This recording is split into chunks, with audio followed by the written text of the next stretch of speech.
Pour vous constituer une fortune stable, tous les investisseurs sont unanimes sur une règle, celle de ne pas mettre tous vos œufs dans le même panier.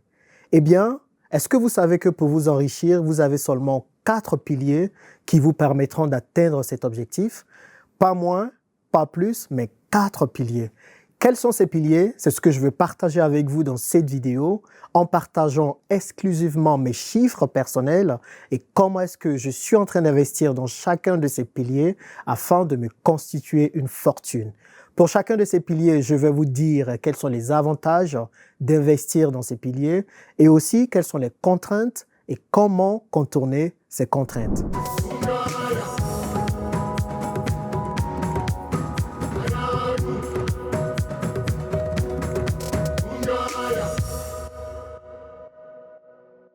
Salut à toi et bienvenue sur la chaîne L'Investisseur Africain. Je suis Jean-Yves, si c'est la première fois que tu me vois, et je suis investisseur depuis 10 ans, principalement en Afrique, mais également en France et à Dubaï. Et mon objectif, c'est de t'aider à réussir tous tes investissements, principalement en Afrique ou bien là où tu te trouves. Si cela t'intéresse, n'hésite pas à t'abonner à cette chaîne en cliquant sur le petit bouton rouge « S'abonner » qui s'affiche en bas. N'hésite surtout pas à cliquer la petite cloche afin de ne rater aucune vidéo qui paraît sur cette chaîne chaque semaine. Aujourd'hui, je veux te parler des piliers qui te permettront de pouvoir t'enrichir. C'est important de connaître ces piliers parce que cela te permettra de faire le tri dans toutes les idées que tu as déjà de business ou bien cela te permettra également de faire le tri lorsque quelqu'un viendra te voir avec une idée de business. Il y a 4 piliers qui te permettront de pouvoir t'enrichir durablement. Pas moins, pas plus, mais 4. Et il est important pour toi de connaître ces piliers afin de pouvoir entamer ton chemin vers la richesse. Pour chacun de ces piliers, je te demanderai quelque chose. Je veux voir lequel t'intéresse le plus afin de pouvoir orienter les prochaines vidéos et les formations que je vais faire en fonction de tes besoins. Donc, retiens bien le numéro de chaque pilier ou le nom de chaque pilier et dans la barre des commentaires, dis-moi juste lequel des piliers t'intéresse le plus et lequel des piliers penses-tu vouloir utiliser pour pouvoir t'enrichir. Il y en a certes 4, mais on n'est pas obligé d'investir dans tous les 4. Tu peux commencer avec un premier, ensuite rajouter un deuxième, un troisième et un quatrième. Donc tu me dis dans la barre des commentaires quel est le pilier qui t'intéresse le plus. Tu me donnes juste le numéro 1, 2, 3, 4 ou bien tu me mets le nom, je te dirai les noms qui vont suivre et pose des questions si tu as une question à poser sur ces piliers afin que je puisse mieux orienter les prochaines vidéos pour mieux répondre à tes questions et à tes besoins. Le premier pilier qui te permettra de pouvoir t'enrichir durablement, c'est l'immobilier. L'immobilier a 2 avantages principaux. Je citerai pour chacun des piliers 2 avantages et 2 contraintes. Il y en a plusieurs, mais je citerai juste les principaux. Donc, le premier avantage lorsque vous investissez dans l'immobilier, c'est la possibilité d'avoir des revenus complémentaires rapidement. Il faut comprendre qu'il y a 2 manières de se faire de l'argent dans l'immobilier. Soit vous vous faites de l'argent par le cash flow, ou soit vous faites de l'argent à la revente.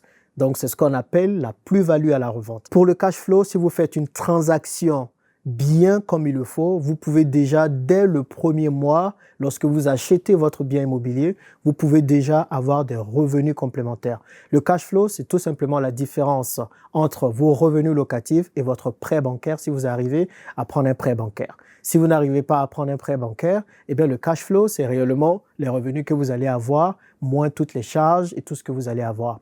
Donc, l'immobilier est un moyen réellement de pouvoir avoir des revenus complémentaires très vite. Et le deuxième avantage, c'est que l'immobilier est palpable. Comme on dit en Afrique, souvent, la brique ne ment pas. Quand vous déposez un immeuble ou quand vous créez ou vous construisez un appartement, ça se sait, ou une villa plutôt, ça se sait, ça se voit. Et ce n'est pas pour rien qu'en Afrique, avoir une maison est un signe de réussite parce que tout le monde peut voir que nous avons une maison et donc que nous avons réussi. Donc, ce sont les 2 avantages de l'immobilier et moi, j'utilise ces 2 avantages. Aujourd'hui, j'investis dans l'immobilier en France, à Dubaï et principalement en Afrique. En France, je possède un immeuble de 5 appartements qui me rapporte chaque mois 2 500 € net de revenus locatifs, sans les impôts parce que j'ai pu optimiser ma fiscalité pour ne pas payer d'impôts. Et j'ai un prêt bancaire qui s'élève à 1200, donc par mois, j'ai 1300 € qui rentrent dans ma poche, qui sont du cash flow qui n'est pas imposé. Donc ça, c'est l'un des biens que j'ai en France. Moi, j'investis principalement dans les immeubles de rapport en France. Je suis en train d'acquérir un deuxième immeuble de rapport. Ça a été quelque peu ralenti avec la crise du Covid-19, mais ça va se faire. Donc si vous voulez et vous êtes intéressé par l'investissement dans des immeubles de rapport en France, mettez-le dans la barre des commentaires et moi, je me ferai le plaisir de répondre à toutes vos questions. En Afrique, principalement en Côte d'Ivoire, j'ai 2 appartements que je mets en location saisonnière. Je fais principalement de la location saisonnière. Je ne veux pas faire de location nue à l'année ou indéfiniment parce qu'il y a plein de tracasseries. Donc avec ces 2 locations saisonnières, quand ça marche bien, quand j'ai un taux de remplissage au-dessus de 80-90%, j'arrive par mois, tenez-vous bien, à m'en sortir avec 1 500 000 francs CFA de bénéfices. Je vous parle de bénéfices qui rentrent dans ma poche. Donc, 1 500 000 francs CFA, ce qui fait environ 2 000 euros. Donc, c'est quelque chose qui est réellement intéressant et qui marche beaucoup. Donc, pensez réellement à la location saisonnière en Afrique. Je sais que beaucoup me diront, ouais, mais c'est saturé, il y a trop de personnes qui le font, mais c'est une raison pour vous de le faire différemment. Proposer des biens de qualité afin de pouvoir vous démarquer de la concurrence. Et à Dubaï, ici, je suis en train d'acquérir un autre appartement pour faire de la location saisonnière. Donc, voilà les biens immobiliers que j'ai. Donc, si j'ai 1300 euros plutôt en France, 2000 euros par mois en Afrique, et là, à Dubaï, j'espère pouvoir avoir 2000 euros pour un seul bien par mois de bénéfices. Donc, je me retrouve déjà avec 5 000 euros par mois de cash flow avec mes biens immobiliers. Donc, c'est ça l'avantage de l'immobilier. Vous pouvez tout de suite commencer à avoir de l'argent sans forcément attendre le capital que vous allez faire ou bien la plus-value que vous allez faire à la revente.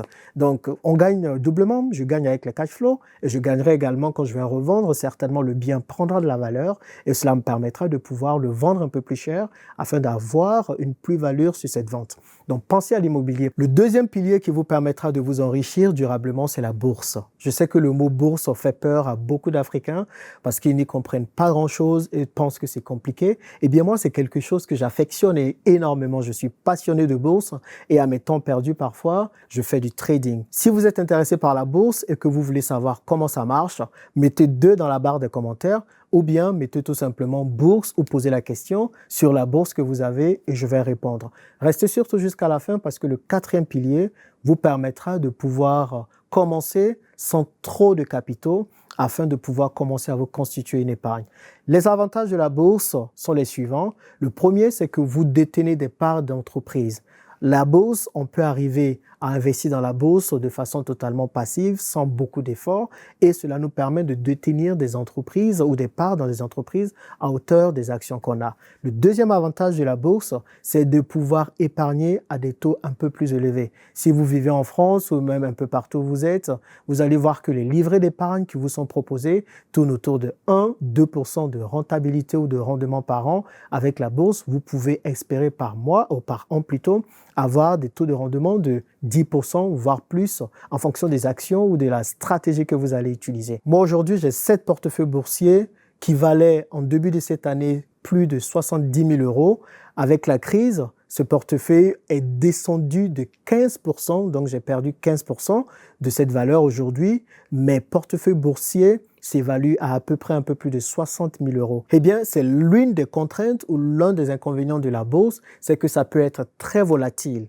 Vous pouvez gagner beaucoup d'argent à un certain moment, mais vous pouvez également en perdre beaucoup. Donc, lorsque vous investissez dans la bourse, il faut être serein et il faut avoir un moral d'acier pour pouvoir faire face aux différentes montées et descentes des cours boursiers. Il ne faut surtout pas vous affoler lorsque vous voyez que vos actions baissent et ne surtout pas les vendre à ce moment-là parce qu'à un certain moment, si vous investissez bien, vous allez pouvoir remonter la pente. La deuxième contrainte de la bourse, c'est que c'est assez technique quand même et il faut connaître avant d'investir dans la bourse. Eh bien, vous pouvez vous former avant d'investir dans la bourse. Moi, aujourd'hui, je peux facilement investir dans la bourse parce que j'ai obtenu un master en ingénierie financière. À un moment donné, je voulais devenir trader, donc j'ai suivi des formations pour devenir trader.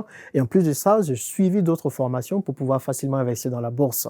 Mais je ne fais pas du day trading, je ne fais pas des spéculations et tout le reste. Non, si vous voulez savoir c'est quoi investir en bourse, en bon père de famille, Mettez bourse dans les commentaires et je vais approfondir ce sujet pour vous. Le troisième pilier qui vous permettra de vous enrichir durablement, c'est la création d'entreprise. Je pense que tout le monde veut créer son entreprise afin de pouvoir être libre. Ça, c'est le premier avantage de la création d'entreprise. Créer votre entreprise vous permettra d'avoir la liberté de faire les choix que vous voulez. Vous êtes quasiment le seul à bord le plus souvent et vous décidez de ce que vous voulez faire de votre temps, de votre entreprise, de la direction que vous voulez donner à votre entreprise. Le deuxième avantage lorsque vous créez votre entreprise, c'est que vous pouvez vivre de votre passion.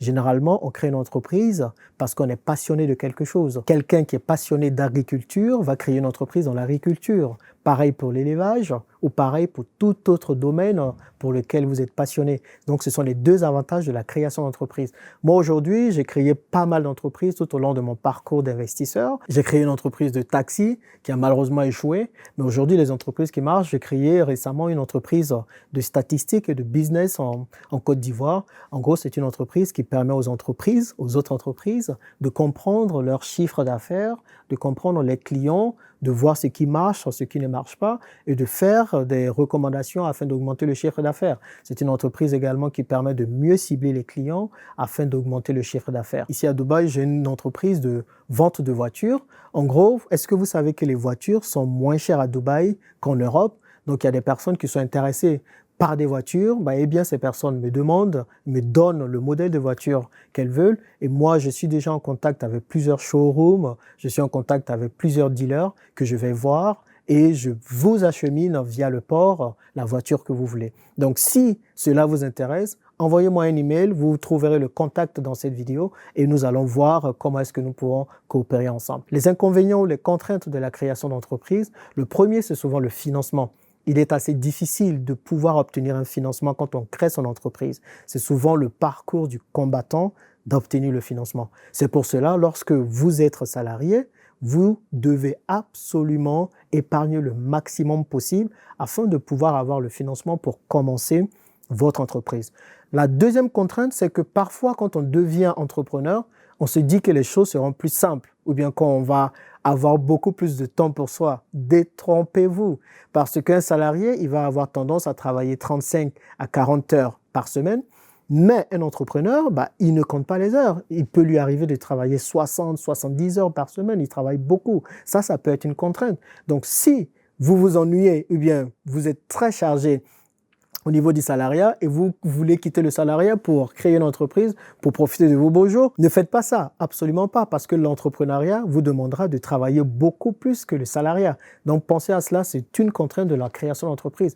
Mais à part ça, la liberté de pouvoir faire ce qu'on veut faire, la liberté de pouvoir vivre de sa passion est quelque chose qui pousse beaucoup à se lancer dans l'entrepreneuriat et c'est quelque chose de super. Moi, je vis cela tous les jours et c'est quelque chose de super, pas forcément facile, mais qui vous permettra de vous enrichir durablement. Le quatrième pilier qui vous permettra de vous enrichir durablement, c'est le business Internet. Ce business est le plus accessible réellement.